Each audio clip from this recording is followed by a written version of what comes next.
नमस्ते फ्रेंड्स, आप सब कैसे हैं। आशा करती हूँ आप लोग बहुत अच्छे होंगे और मैं भी अच्छी हूँ। फ्रेंड्स, यह वीडियो है मंडे का और डेट थी 4 मार्च और यह वीडियो लगभग मैंने 5:30 बजे से शुरू किया था। और आज हस्बैंड शाम को जल्दी ही आ गए थे क्योंकि उनको एक शादी में जाना था, तो बस वे आ गए थे। उसके बाद फिर मैंने चाय भी बनने के लिए रख दी थी और चाय भी बनती जा रही है। चाय बन गई है तो उसको मैं छान लूँगी और फिर सभी लोग चाय पी लेंगे। और पार्थ आज चाय नहीं पी रहा है, बस हम लोग ही चाय पियेंगे। चाय पीने के बाद फिर से मैं आ गई थी किचन में और पार्थ ने बोला कि उसको कुछ अच्छा खाना है, तो चलिए मैं उसके लिए ढोकला बना देती हूँ सूजी वाला। तो सूजी को मैं भिगो दूँगी और सूजी भिगोने के लिए लिया था मैंने 1 कटोरी सूजी और इसी कटोरी से आधी कटोरी दही और सूजी को अच्छे से मैं मिक्स कर दूंगी और इसमें थोड़ा सा पानी भी ऐड कर दूंगी और इसमें थोड़ा थोड़ा पानी ऐड करूंगी जिससे कि यह ज़्यादा गीला ना हो। और इसको रेस्ट होने के लिए रख देंगी लगभग 10 मिनट के लिए। उसके बाद फिर जो मेरे और काम है तो उनको मैं कर लूँगी। बर्तन जो धुले हुए रखे थे तो उनको मैं सेट कर लूँगी और बर्तन सेट होते जा रहे हैं और साथ साथ मेरे जो और छोटे छोटे काम होते हैं तो वह भी मैं करती जाती हूँ। बर्तन सेट होने के बाद जो ढोकला बनाना है तो उसके लिए मैं कुछ सब्जियों को भी कट कर लूँगी। और मैं सिंपल वाला ढोकला नहीं बना रही हूँ, उसमें जो है कुछ वेजिटेबल है तो वह भी ऐड करूँगी। और वेजिटेबल में मैंने काटा हुआ था शिमला मिर्च, 1 मीडियम साइज़ का शिमला मिर्च था, 1 मीडियम साइज़ का टमाटर था। टमाटर की जो बीज और पल्प था वह मैंने निकाल लिया था और जो बीज वगैरह निकाल दिए थे उसके बाद मैंने टमाटर को बारीक काट दिया था और साथ में मैंने एक छोटा सा प्याज भी काटा हुआ था और थोड़ा सा अदरक और 2 हरी मिर्च, उनको भी मैं कूट लूँगी। और इनको काटना नहीं है, कूटना है, तो उससे जो है तो अच्छा फ्लेवर आता है। सभी चीज़ें मैंने काट ली थी और जो अदरक लहसुन था तो उसको कूट लिया था। और एक बर्तन में मैंने लगभग 2.5 गिलास पानी डाला हुआ था क्योंकि और इसी में जो ढोकला बना रही हूँ तो उसको स्टीम कर लूँगी। और जिस बर्तन में मुझे ढोकला बनाना है तो उसको ऑयल से ग्रीस कर लूँगी। और मैं लगभग केक या जो भी मुझे बनाना होता है तो मैं इसी टिफ़िन का यूज़ करती हूँ। उसके बाद जो सूजी रखी थी रेस्ट होने के लिए तो वह भी 10-15 मिनट हो गए थे, तो उसमें थोड़ा सा मैंने पानी डाला था। और उसके बाद जो वेजिस काटी हुई थी तो उनको भी मैं डाल दूँगी और मैं इसमें डाल दूँगी प्याज और शिमला मिर्च और टमाटर, सभी चीज़ों को डाल दूँगी। और इसमें गाजर, बीन्स वगैरह और भी जो वेजिटेबल आपको पसंद हो तो वह भी ऐड कर सकते हैं। और जो अदरक और हरी मिर्च का जो पेस्ट मैंने बनाया था, कूटा था, तो उसको भी मैं इसी में डाल दूँगी। और टेस्ट के अकॉर्डिंग डालूँगी नमक। इसमें बहुत ज़्यादा चीज़ें नहीं डालती, बहुत ही सिंपल होता है पर खाने में काफ़ी टेस्टी लगता है। सारी जो वेजिटेबल मैंने डाली हुई थी तो उनको अच्छे से मिक्स कर लेंगे। और इसको जो बैटर है तो उसको पतला नहीं करना है, थोड़ा गाढ़ा ही रहने देना है। और ज़्यादा गाढ़ा बैटर लग रहा था तो मैंने इसमें थोड़ा सा पानी ऐड किया था और पानी थोड़ा थोड़ा ही डालना है। इसके बाद फिर मैंने 1 पैकेट इसमें इनो पाउडर भी डाला हुआ था। सभी चीज़ों को मैं डाल लूँगी और अच्छे से इसको मिक्स कर लेंगे। और इनो डालने के बाद इसको बिल्कुल भी नहीं रखना है, तुरंत से इसको जिस बर्तन में ढोकला बना रहे हैं तो उसमें तुरंत ही इसको ट्रांसफ़र कर देना है। और जो बैटर था तो मैंने जिस बर्तन में मैं बना रही थी तो मैंने उसमें उसको ट्रांसफ़र कर दिया था। और बर्तन में पानी भी गर्म हो रहा था तो वह स्टीमर भी जो मैं बना रही थी तो वह भी तैयार हो गया था।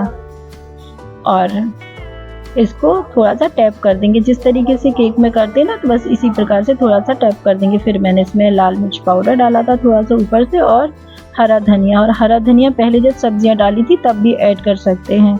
और जो स्टीमर बनाया हुआ था तो उसमें मैंने ढक्कन को भी लगा दिया था। और फ्रेंड्स, आज की टिप मेरी मैं यहीं पर देना चाहूँगी। और जो मैंने स्टीमर बनाया हुआ था और उसमें ढक्कन लगाया हुआ था तो इस ढक्कन में एक कपड़ा लगा देंगे, तो जिससे जो भाप होगी ना तो जो ढोकला या केक कुछ भी बनाते हैं तो वह ख़राब नहीं होता है।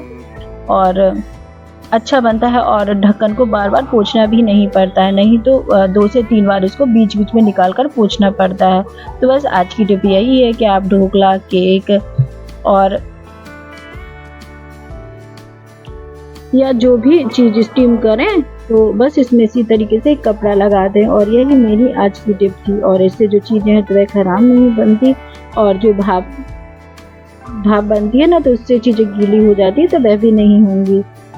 और जो ढोकला मैं बना रही हूँ वह मैं लो टू मीडियम फ्लेम पर बना रही हूँ, और ढोकला साइड में बनता जा रहा था। और जो धनिया पाउडर भी मुझे पीसना था ना तो वह भी मैंने पीस लिया था, और मैं इसको भी डिब्बे में तो भर रही हूँ, लेकिन इसका अभी जो ढक्कन है तो वह बंद नहीं करूँगी क्योंकि अभी यह थोड़ा सा गर्म है।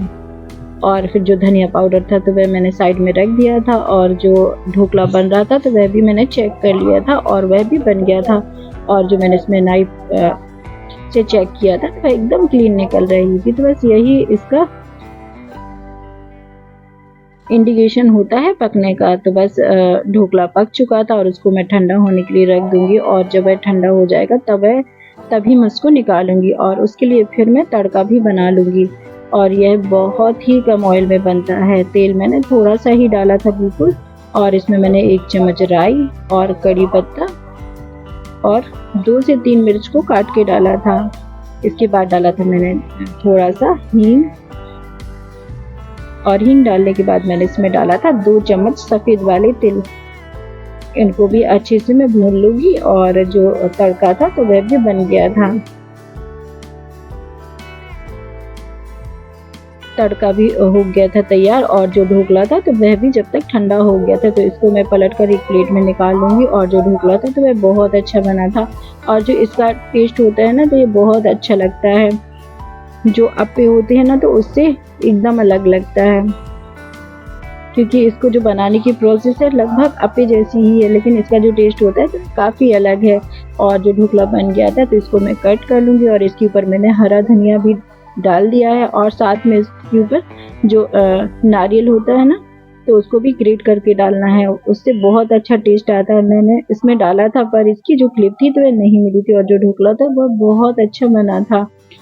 और ढोकला हमारा बन गया था, और फिर सभी ने उसको खा लिया था, और फिर हस्बैंड भी चले गए थे शादी में। और फिर जो बर्तन की क्लीनिंग थी मेरी तो वह भी मेरी होती जा रही थी, और क्योंकि थोड़ा सा भी कुछ बनाए तो बर्तन तो बहुत सारे ही निकलते हैं, तो बर्तन को मैं धुलती जाऊंगी। और फिर बर्तन मेरे धुल गए थे, और फिर पार्थ भी पढ़ाई कर रहा था, और वह मुझसे बोल रहा था कि क्योंकि अब घर पर तो कोई ज़्यादा है नहीं है तो कह रहा था आप यहीं पर बैठो। तो मैं बस उसके पास बैठी थी, तो मैंने सोचा चलो मैं बैठी ही थी तो मैंने सोचा चलो थोड़ा सा जो कपड़े रह गए प्रेस के लिए तो वह भी मैं कर लूँगी। तो बस यहाँ पर वो पढ़ता जा रहा है, और जो मैं अपना काम है तो वह भी करती जा रही हूँ, क्योंकि घर पर ज़्यादा लोग कोई है नहीं है, तो इस वजह से जो सभी लोग हैं तो थोड़ा साथ में ही बैठते हैं। फिर इसके बाद जो नेक्स्ट मॉर्निंग का वीडियो है, और पार्थ स्कूल चला गया था, नाश्ता वगैरह बन गया था, सुबह की झाड़ू भी लग गई थी, और जो अंदर पोछा लगना था तो वह भी लग गया था। इसके बाद फिर जो थोड़ी सी मेरी क्लीनिंग है तो वह भी मैं कर लूँगी, और जो डस्टिंग वगैरह है तो वह भी मैं करती जाऊँगी। और आज पोर्च वाला एरिया में साफ़ कर रही हूँ, क्योंकि हस्बैंड शादी में गए थे तो जो कार थी तो वह बाहर निकल आई थी, तो आज यहाँ पर फिर से जगह खाली है तो चलिए यहाँ की भी मैं सफाई कर लूँगी। और जो गेट यहाँ पर लगे हुए थे तो उनको भी मैं पोंछ लूँगी, क्योंकि यह वाला एरिया में कार रखी रहती है तो थोड़ा सा कंजेस्टेड हो जाता है, तो इस वजह से यहाँ पर ज़्यादा कुछ तो साफ़ सफाई नहीं होती है। और फिर जो गेट थे तो गेट को भी मैं पोंछ लूँगी, और गेट थे तो मैं उनको कॉलिन से ही साफ़ कर रही थी, और जो गेट लगे हुए हैं यहाँ पर मैंने दोनों गेटों को साफ़ कर लिया था, और साथ में जो जाली वाला गेट लगा हुआ था तो उसको भी साफ़ कर लिया था। और बस इसी तरीके से मेरा काम भी होता रहता, और जो सफाई भी है वह भी चलती रहती है। और हस्बैंड सुबह 6 बजे ही आए थे शादी से लौटकर, और तो वो आकर सो गए थे। पार्थ भी स्कूल चला गया था, और मैं मेरे जो काम थे तो उनमें भी लग गई थी, क्योंकि मेरे मोस्टली ज़्यादातर काम तो हो चुके थे, बस कुछ काम रह गए थे। तो हस्बैंड अभी सो रहे हैं तो ज़्यादा कुछ काम नहीं था, तो फिर मैं जो मेरे क्लीनिंग के काम में है तो उसमें लग गई थी। और सीढ़ियों पर मैंने झाड़ू पहले ही लगा लिया था, तो बस यहाँ पर पोछा लगा लूँगी और बस यहाँ पर भी अच्छे से जो क्लीनिंग है तो वह होती जाएगी। और जो सीढ़ियाँ थी तो उन पर भी मैंने अच्छे से पोछा लगा दिया था, क्योंकि ये थोड़ा सा खुला वाला एरिया रहता है ना, तो यहाँ पर डस्ट थोड़ा ज़्यादा आता है। रोज़ भी सफाई करते हैं तब भी डस्ट आता ही रहता है। और जो डोरमेट थे तो सारे डोरमेट हटा दिए थे मैंने, और जो स्लीपर वगैरह रखी थी तो उनको भी मैंने एक साइड रख दिया था। और फिर इसके बाद जो पोछा है तो वह भी मैं लगाती जाऊंगी, क्योंकि अब अंदर की सफाई हो चुकी है और हस्बैंड अभी सो रहे थे, तो और अंदर का मेरा लगभग सारा काम हो गया था, बस खाना ही बनना रह गया था। तो इसलिए जो मेरी क्लीनिंग का काम था तो वह भी मैं करती जा रही हूँ। और जो ये पोछ वाला एरिया है तो बस इसमें मैं पोछा लगा लूँगी।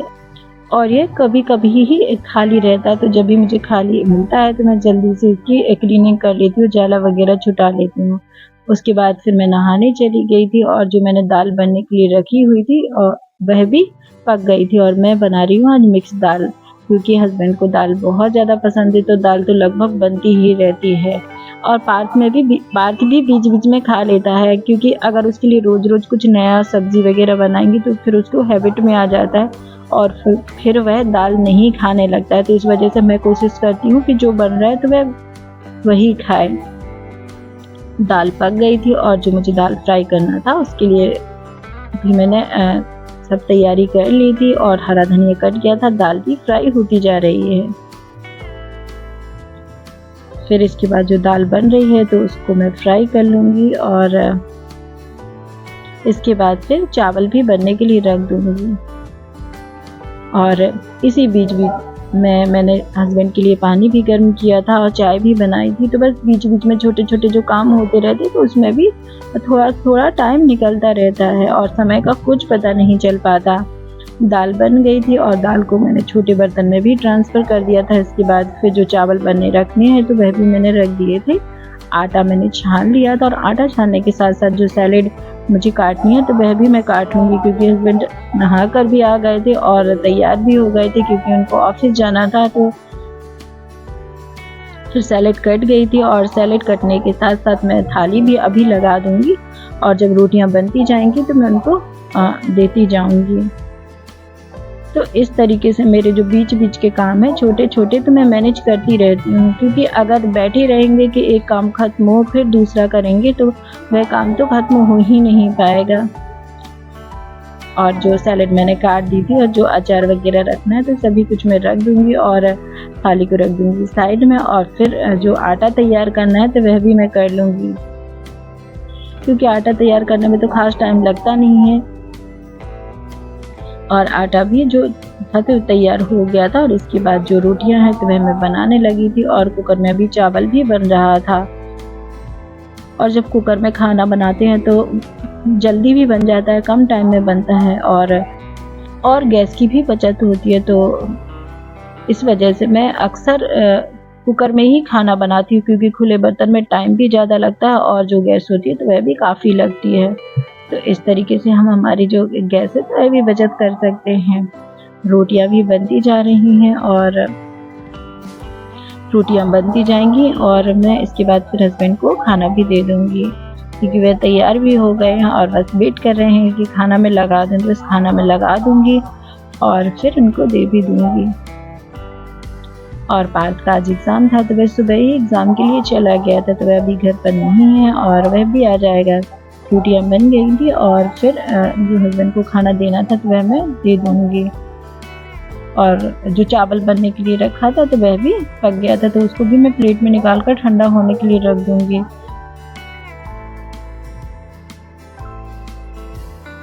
और मेरा लगभग सारा ही काम हो गया है, ज़्यादा कुछ काम मेरा बचा नहीं है। फिर इसके बाद फिर पार्थ भी आ गया था, और हस्बैंड के खाना खाने के बाद वह ऑफिस चले गए थे, और पार्थ भी आ गया था।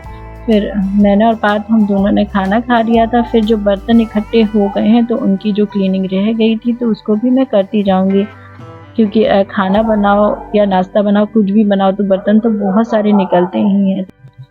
लेकिन जब बीच-बीच में बर्तन धुलते रहते हैं तो बर्तन इकट्ठे नहीं हो पाते हैं, तो इस वजह से ज़्यादा पता भी नहीं चल पाता कि बर्तन कितने सारे निकलते हैं और मैं बीच-बीच में बर्तन बार-बार धुलते रहती हूँ, तो इससे जो है तो बर्तन इकट्ठे नहीं होते। और जो किचन क्लीनिंग रह गई है तो उसको भी मैं करती जाऊँगी, और जो गैस चूल्हा है तो उसको मैं अच्छे से डिशवॉशर जेल से साफ़ कर रही हूँ। और ये भी, और आस-पास में जो टाइल्स लगी हुई हैं तो उनको भी मैं साफ़ करती जा रही हूँ, और जो सारा किचन काउंटर है तो उसको भी मैंने जो जेल लगाया हुआ था डिशवॉशर, तो उसी से अच्छे से साफ़ कर लिया है। क्योंकि बीच-बीच में इस तरीके से साफ़ करते रहते हैं जो किचन काउंटर है तो वह अच्छे से साफ़ रहता है, और जो आटा वगैरह साइड में गिर जाता है तो वह भी इकट्ठा नहीं हो पाता है। सारा जो किचन है तो वह भी साफ़ हो गया, किचन काउंटर साफ़ करती जाऊँगी, और लगभग मेरा सारा काम हो चुका है। और फ्रेंड्स, आज का वीडियो आपको कैसा लगा? अगर आज का वीडियो आपको पसंद आए तो प्लीज़ लाइक, शेयर और सब्सक्राइब करना ना भूलें। चैनल पर नए हो तो चैनल को भी सब्सक्राइब कर लेना। मिलते हैं नेक्स्ट ब्लॉग में, तब तक के लिए bye. Thank you for watching.